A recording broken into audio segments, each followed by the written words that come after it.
Assalamualaikum warahmatullahi wabarakatuh. Alhamdulillahirabbil alamin wassalatu wassalamu ala asrofil mursalin wa ala alihi washabihi asmain. Asyhadu an la ilaha illallah wa asyhadu anna Muhammadan abduhu wa rasuluh. Rabbis shrah li sadri wa yassir li amri wahlul 'uqdatam min lisani yafqahu qawli, amma ba'du. Hadirin pemirsa yang kami muliakan, mari kita syukur alhamdulillah berkat rahmat Allah kita bisa menyaksikan hadir untuk bersama-sama mempelajari kitab-kitab Al-Quran, firman Allah, dan mudah-mudahan jadi amal soleh, nambah iman, tambah ilmu, dan mendapat rahmat Allah SWT.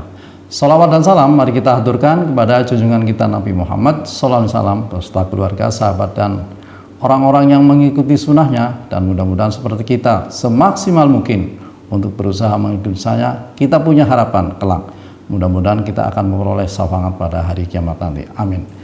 Hadirin, pada kesempatan kali ini kami ingin mengajukan atau memberikan satu tema menuju kepada keberuntungan atau kebahagiaan. Mari kita simak Bapak. Di dalam Al-Quran surat disebutkan surat Al-Maidah ayat 35. A'udzubillahi minasyaitonirrajim. Ya ayyuhalladzina amanu taqullaha wabtaghu ilaihi wasilatan wajahidu fisabilillah la'allakum tuflihun.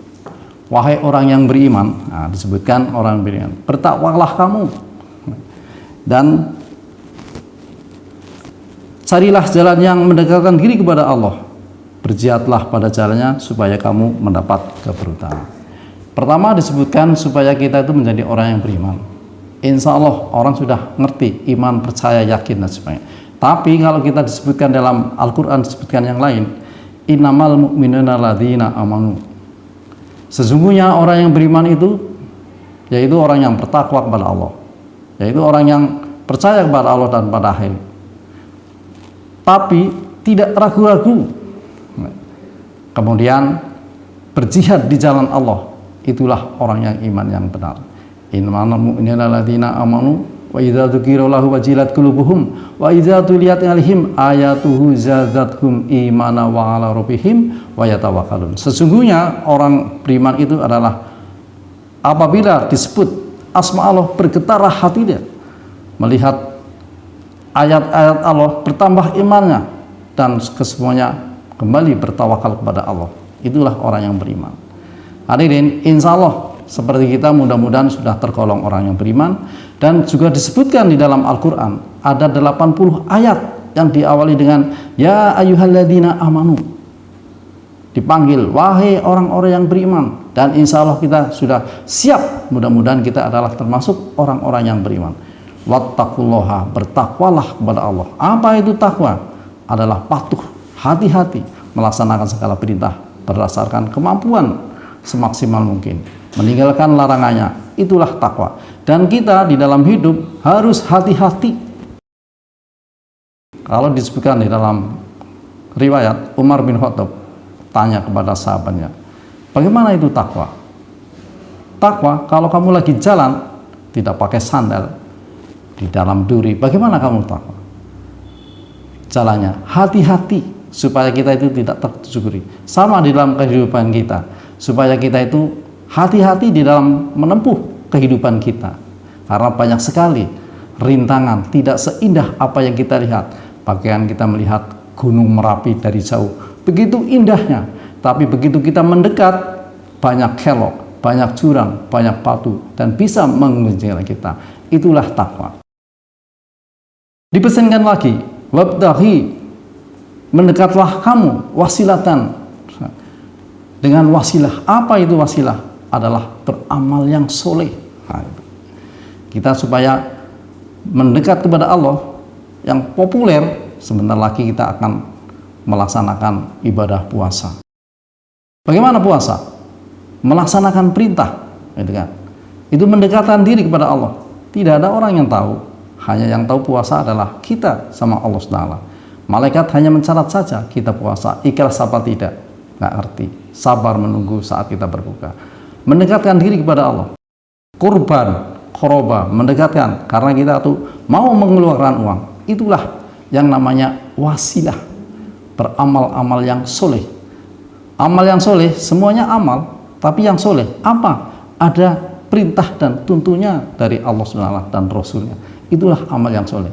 Mungkin barangkali kita itu amal yang baik, tapi itu bukan termasuk golongan yang soleh.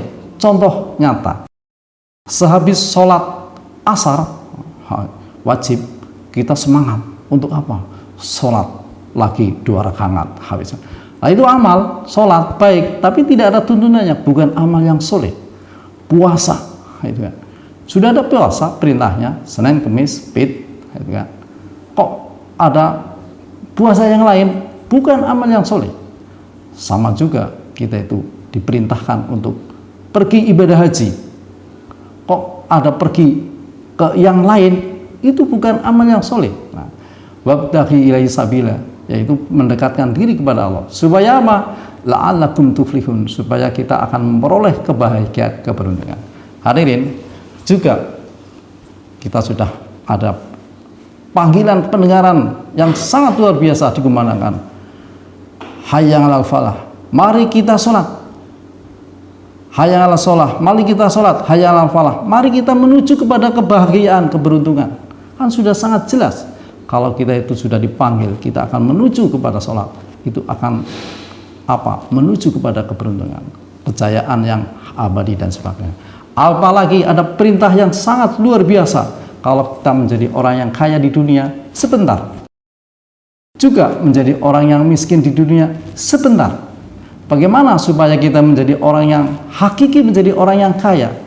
Sholatlah 2 rakaat, sholat fajar, subuh, dan sebagainya. Kalau seandainya pahalanya langsung dinampakkan, insya Allah kita akan berangkat dengan merangkak. Dan mudah-mudahan kita menjadi orang yang kaya sejati. Karena apa? Ada panggilan hayya 'alal sholah, hayya 'alal sholah, dan hayya 'alal falah. Sholat menuju kepada kebahagiaan. Hadirin, di dalam Al-Baqarah awal sudah sangat disebutkan alif lam mim, dzalikal kitabu la raiba fihi hudal lil muttaqin alladzina yu'minuna bil ghaibi wa yuqimunas sholata wa mimma razaqnahum yunfiqun waladina unzila bima unzila ilaika wa ma unzila min qablik wa bil akhirati hum. Nah, sekarang ulaika ala hudam mir rabbihim wa ulaika humul muflihun. Kesemuanya kita bisa sholat, bisa percaya, bisa beramal soleh. Kesemuanya adalah ulaika ala hudam mir rabbihim wa ulaika humul muflihun. Demikianlah adalah petunjuk pitutuh dari Allah Subhanahu wa taala, dan demikianlah itu orang-orang yang akan memperoleh keberuntungan, kebahagiaan. Sudah sangat jelas. Jadi merupakan satu karunia dari Allah SWT seperti kita menjadi orang yang beriman, orang yang sholat, orang yang patuh, orang yang bisa melaksanakan perintah-perintah agama dan sebagainya. Itu adalah kesemuanya adalah karunia Allah yang sungguh luar biasa. Bila dibandingkan dengan kepentingan di dunia hanya sebentar dan hanya sedikit, usia kita seberapa? Tapi coba bandingkan usia di alam akhirat kelak. Kalau Rasulullah sudah mengatakan, bandingkan, bayangkan, tangan kita dimasukkan ke dalam air di lautan, angkat, air yang basah di tangan, itu kehidupan di dunia. Tapi air yang di lautan adalah kehidupan di akhirat. Ingatlah, mudah-mudahan kita akan memperoleh keberuntungan yang hakiki. Dengan apa? Sabar, tabah, tawakal, melaksanakan perintahnya, menjauhi larangannya. Dan mudah-mudahan kesemuanya amal soleh kita mendapat ridho Allah Subhanahu wa taala. Demikian, mudah-mudahan bermanfaat dan mudah-mudahan mendapat ridho Allah Subhanahu wa taala. Billahi hidayah. Assalamualaikum warahmatullahi wabarakatuh.